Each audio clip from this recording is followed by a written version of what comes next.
The Interstellar Academy had a saying carved into the black stone above Hangar C: survival is the first exam. Everything else is extra credit. Most cadets pretended it was tradition. A few believed it. Everyone respected it. But no one truly understood it until they were strapped into a drop shuttle and told they were being sent to a Class-7 Deathworld. Class-7 meant ecosystems that actively tried to kill you. Not metaphorically. Not poetically. Literally. Ventheri knew the statistics. As a KRTH scholar cadet with translucent blue skin and 4 delicate arms, she had memorized them like prayers. Average survival time for untrained life forms, 12 hours. Average injury rate for trained cadets, 80%. Average psychological trauma, yes. She sat rigid in her harness, eye facets fixed on the holographic projection of the planet rotating above the shuttle's central table. The world was a riot of green and brown and storm gray, wrapped in thick cloud bands and electrical interference. Planet designation, GJ431b, droned the instructor's voice over comms. Colloquial name, Karth Prime. Gravity, 1.2 standard. Atmosphere, breathable, but dense with spores and airborne microorganisms. Fauna, aggressive. Flora, aggressive. Terrain, actively hostile. Welcome to your final field assessment. Across from Ventheri, the human cadet, Daniel Reyes, was grinning. She did not understand humans very well, but she was becoming increasingly sure that expression meant danger. First time on a death world, he asked cheerfully, adjusting his harness. Ventheri's throat sac fluttered in nervous patterns. Statistically, it is the last time for many, she replied. Daniel shrugged. Yeah, but statistically, somebody always makes it back. Might as well be us. Their squad consisted of 6 cadets. Ventheri, Daniel, a stone-skinned Groll named Threx, a feathered avian sniper called Keely, twin insectoids Rek and Tech, and a gelatinous medic named Olo. The assignment was simple in theory. Survive 72 hours, reach 3 checkpoints, collect environmental data, and return for extraction. The shuttle punched through the atmosphere like a thrown knife. The first thing that hit Ventheri was the humidity. It pressed against her skin like a wet blanket, clogging her breathing pores and fogging her eye facets. The second thing was the noise. The jungle screamed, buzzing, churring, howling, clicking, layered in a chaotic symphony of life that sounded far too energetic to be friendly. They landed in a small clearing carved out by the shuttle's descent thrusters. The trees around them were thick, twisted things, their bark ridged like armor plating and their leaves edged with spines. Vines crawled slowly, visibly, across the ground, recoiling from the heat of the engines. Stay in formation, Threx rumbled, his voice like boulders grinding together. We moved to checkpoint Alpha before nightfall. Ventheri activated her scanner, hands trembling just slightly. Airborne toxin levels are fluctuating. Some are harmless. Some are not. My filters recommend caution. Daniel pulled a bandana from his pack and tied it loosely over his mouth. Caution noted. They hadn't gone more than 200 meters before the jungle reminded them exactly what kind of world this was. A plant that looked like a cluster of crimson flowers suddenly snapped shut around Rek's leg, rows of fibrous teeth digging in. Tech shrieked in alarm while Threx waded in, prying the thing open with brute strength as Olo flooded the wound with antiseptic gel. That, Keely said from above, wings rustling as she perched on a branch, was a plant. Everything here is a trap, Ventheri whispered. Daniel looked around, eyes bright, like someone who had just walked into an amusement park made entirely of bad ideas. Yeah, he said. It's kind of amazing. They learned quickly. Move slowly. Test the ground. Don't touch anything that wasn't already touching you first. Even then, things went wrong. A cloud of glittering spores sent Keely into a coughing fit. A burrowing creature nearly dragged Threx underground before the twins drove it off with shock pulses. Ventheri's scanner overloaded twice from conflicting biosignatures. Night fell like a curtain drop, sudden and absolute. The jungle didn't get quieter. It got closer. They set up a perimeter with sensor beacons and took shifts resting. Ventheri tried to sleep, but every rustle sounded like approaching death. When it was her watch, she noticed Daniel sitting on a fallen log, calmly sharpening a survival knife with a portable stone. "You are not afraid?" she asked. He paused, then smiled a little. "Sure I am.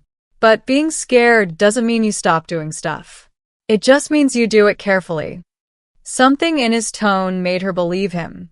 The second day was worse. Checkpoint Alpha was nothing more than a crashed probe half-swallowed by vines, but reaching it cost them time, energy, and blood. Tech took a glancing hit from a spined lizard the size of a ground car. Olo's nutrient reserves were running low. The air grew thicker, heavier, and Ventheri's filters worked constantly. It was during a river crossing brown water, slow-moving, full of things that definitely were not just fish, that disaster struck. A massive shape erupted from beneath the surface, all armored plates and snapping mandibles. It slammed into the group, scattering them like toys. Ventheri hit a tree hard enough to see stars. By the time she scrambled back to her feet, she saw Threx wrestling the creature at the river's edge while Keely fired from above. The twins tried to flank it. Then the ground gave way. A sinkhole opened with a wet, sucking roar, and Ventheri, Olo, and Daniel vanished into darkness. They fell into a cavern half filled with glowing fungi and shallow water. Ventheri's impact knocked the breath from her. When she managed to sit up, her comm unit was dead. Her scanner cracked. Ola was leaking. Daniel was swearing quietly. "Well," Daniel said after a moment, pushing himself up. "That could have gone better." They tried the comms. Nothing. The cavern walls were slick and too steep to climb easily. Above, the jungle roared, distant and unreachable. "We are separated from the group," Ventheri said, fighting down panic. "Statistically, this reduces our survival probability to—" "Hey," Daniel interrupted gently. "Let's not do statistics right now." They had two choices: stay put and hope the others could find a way down, or move and try to find another exit. Given the smell of the water and the way things kept moving in it, staying seemed like a bad idea. They moved. The cave system was a maze of glowing roots, dripping stone, and things that scuttled away just out of sight. Once, something didn't scuttle away, and Daniel had to drive it off with fire from a flare, leaving the air smelling like burned copper and rot. Hours passed. Or maybe more. Time was strange underground. Eventually, they found an opening, a slanted tunnel where daylight filtered in, pale and green. Crawling out felt like being reborn into a world that still very much wanted to kill them. They were not near any known checkpoint. Olo's injuries were serious. Ventheri did what she could with limited supplies, her hands steady despite everything. Daniel went scouting and came back with a bundle of strange fruit and something that looked suspiciously like a six-legged rodent with oversized ears and a long, prehensile tail.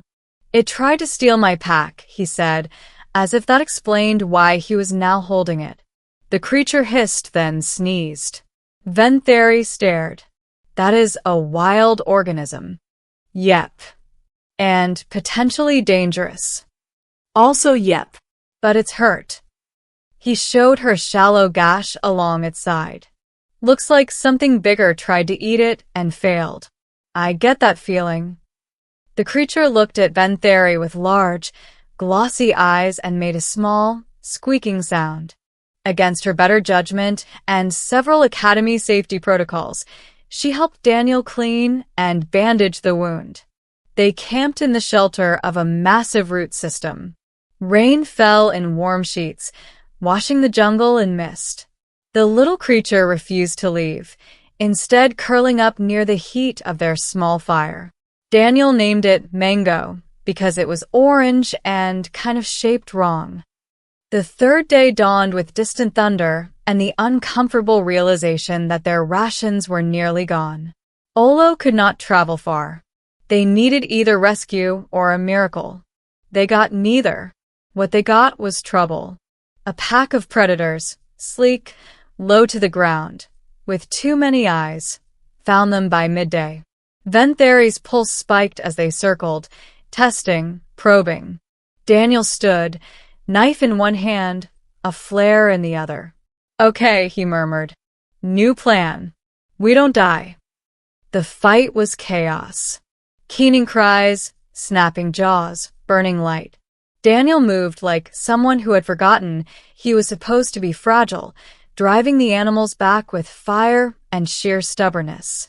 Ventheri fired her last charge pack. Olo shielded Mango with its own body. In the end, the predators retreated, leaving behind blood and silence. Daniel was bleeding. Ventheri was shaking. Olo's gel was tinged dark with stress response. But they were alive. They limped onward, following the terrain downhill, hoping water would eventually lead them somewhere, anywhere civilized.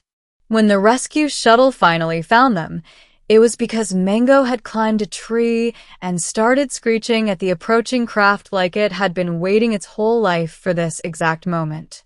Back at the academy, the debriefing room was quiet in that heavy, respectful way. Of the original 6, 4 had made it back. Threx and Keely had reached checkpoint Gamma with the twins and called for extraction, assuming the others were lost. Ventheri sat with her hands folded, listening as officers reviewed footage, data, and survival logs. Then Daniel walked in. He was sun-browned, hair lighter at the tips, a thin line of healing scars along his arms. Under one arm, he carried Mango, who had been officially declared a non-hostile class, 3 indigenous life form, and unofficially declared the Academy's problem now. The room stared. "You look healthy," one instructor said carefully. Daniel grinned. "Yeah, great weather down there. Little humid." "And the creature? Mango?" "Oh, she's cool. Bit bitey, but she grows on you." Ventheri found herself making a sound that might have been a laugh. Later, in the quiet of the recovery wing, she asked him the question that had been bothering her since the jungle. "Why were you so calm?" she said. "On a world designed to kill us, you acted as if it were inconvenient, not impossible." Daniel thought about that. He scratched Mango behind the ears. "I guess," he said slowly, "where I come from, the world isn't a death world. But it's not exactly gentle either. You learn that most problems are survivable if you keep moving, keep thinking, and don't panic when things get weird." Ventheri considered this. "Your species is unusual." "Yeah," he agreed. "We get that a lot." Weeks later, the Academy quietly updated its training manuals. There were new notes about adaptability, about psychological resilience, about humans. And somewhere in the botanical wing, a small orange creature with 6 legs and a prehensile tail learned how to open doors. As for the cadets, whenever new students asked about Carth Prime, Ventheri would simply say, "It is a Class-7 Deathworld." And Daniel would add with a grin, "Great place to get a tan. Just don't forget to bring a friend." The debriefing chamber of the Interstellar Academy was designed to intimidate. Its walls were made of dark, sound-absorbing crystal, its ceiling so high that voices echoed upward and vanished before they could find purchase. Holographic screens hovered in a semicircle, each one showing frozen frames from helmet cams, drone feeds, and orbital scans of Carth Prime. for seats were occupied. 2 were empty. Ventheri couldn't stop looking at those empty seats. Threx and Keely had survived. The twins had survived. But the price of Carth Prime had still been paid in blood, fear, and silence.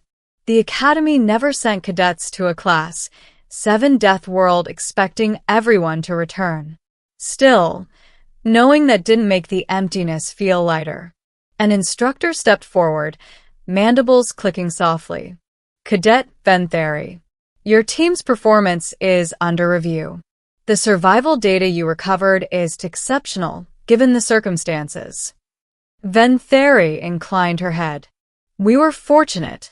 Fortunate, another officer repeated dryly. You were separated, injured, low on supplies, and operating without comms for nearly 30 hours. Statistically, you should not be sitting here. Ventheri's throat sac fluttered. Statistics did not account for Cadet Reyes. There was a pause. Speaking of which, the first instructor said, we are still waiting on. The doors slid open. Daniel Reyes walked in like he was late to class, not returning from one of the most lethal environments the Academy had ever used for training. He was visibly different. His skin was darker, not burned, but tanned by an alien sun. His uniform jacket hung open, sleeves rolled up, revealing thin, pale scars that were already fading. His hair was lighter at the tips, as if the world had tried to bleach him and failed halfway. And tucked under his arm was a small, orange, 6-legged creature with oversized ears and a tail that refused to stay still. The room went completely silent. The creature blinked at the gathered officers, then made a soft chirping sound and attempted to climb Daniel's shoulder. Cadet Reyes, one of the instructors said slowly, why are you holding indigenous fauna in a restricted debriefing chamber? Daniel adjusted his grip as the creature squeaked in protest. Sir, with respect, she followed me onto the shuttle. Also, she bites through most containment fabric.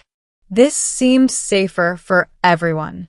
Ventheri felt something in her chest loosen that she hadn't realized was still tight. You were listed as missing, presumed dead, another officer said. Yeah, Daniel said. We noticed that was trending in a bad direction, so we changed it. A few of the instructors stared at him. Report, the lead officer said at last. Daniel did. He talked about the sinkhole, about the caves, about Olo's injuries, about the predators and the river and the long, miserable march downhill with almost no food and worse odds. He didn't dramatize it. He didn't minimize it either. He just told it the way it happened. When he finished, the room was quiet again. And the animal? An officer asked. Daniel looked down at Mango, who had somehow managed to wrap her tail around his wrist. She's not just an animal. She's smart, social, and she kept watch when we couldn't. She also screamed at the rescue shuttle until it noticed us, so I'm counting that as a solid contribution. Mango chose that moment to bare her tiny teeth at the nearest holographic projector. Noted, the officer said. Olo was brought in next, still recovering but stable. The medic confirmed Daniel's account. Confirmed Ventheri's. Confirmed that without human persistence, without the refusal to stop moving, stop adapting, stop trying, they would not have survived. The debriefing ended with quiet, heavy approval. But the real moment came later. In the medical wing, Ventheri sat beside a wide viewport, watching ships drift past the Academy's orbital ring. Daniel dropped into the seat next to her, Mango immediately leaping onto the window ledge to peer out at the stars like she owned them. You're famous now, he said. Or, at least, academically concerning. That is not the same thing, Ventheri replied. Give it time. She studied him. You should not have survived. He smiled. Yeah, but I did. That world was designed to kill us, she said. Everything about it. The gravity. The ecosystem. The weather. Even the ground tried to eat us. Daniel nodded. True. And yet, she continued, you returned altered, healthier, with a companion. Mango chirped, as if agreeing. I guess, Daniel said after a moment, some places try to break you, and some people just don't cooperate with that plan. Ventheri considered this carefully. Your species is categorized as moderately fragile by Academy standards. He laughed. Yeah, well. We're also categorized as annoyingly hard to get rid of by most of our predators back home. Weeks passed. The official report classified Carth Prime as unsuitable for standard cadet deployment.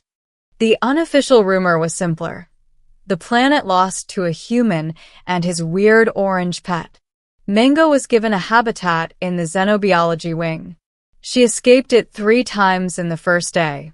On the 4th attempt, the staff gave up and installed a door she couldn't open. She learned to open it anyway. Daniel became something of a legend among the cadets. Not because he was the strongest or the smartest, but because he treated a Class-7 Deathworld like a problem to be solved instead of a fate to be accepted. Ventheri returned to her studies, but her perspective had changed. When simulations grew bleak, when probability curves dipped into red, she remembered a humid jungle, a stubborn human, and a small creature that refused to be left behind. On the day the next class of cadets gathered under the black stone inscription, "Survival is the first exam," Ventheri stood nearby as a teaching assistant. A nervous student asked, "Is it true you were sent to Carth Prime?" She nodded. Yes. Is it really a Class-7 Deathworld? It is. The student swallowed. How did you survive?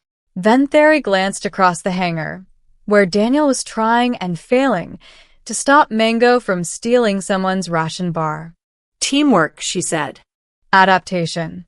And a human who refused to agree with reality. Daniel looked up, noticed her watching, and grinned. Later, as the shuttles powered up, he walked over and nudged her shoulder. You ever think about going back out there? To Carth Prime, she asked, startled. Not specifically, he said. Just out there. There are a lot of worlds that think they're unbeatable. Ventheri considered the stars. Statistically, that is unwise. Yeah, Daniel said. But statistically, we're still here. Mango squeaked and climbed onto his shoulder like a tiny, orange badge of defiance. Ventheri found that she was smiling. Somewhere in the Academy archives, Carth Prime remained listed as a Class-7 Deathworld. But in the margins of the file, in small, unofficial text, someone had added a note.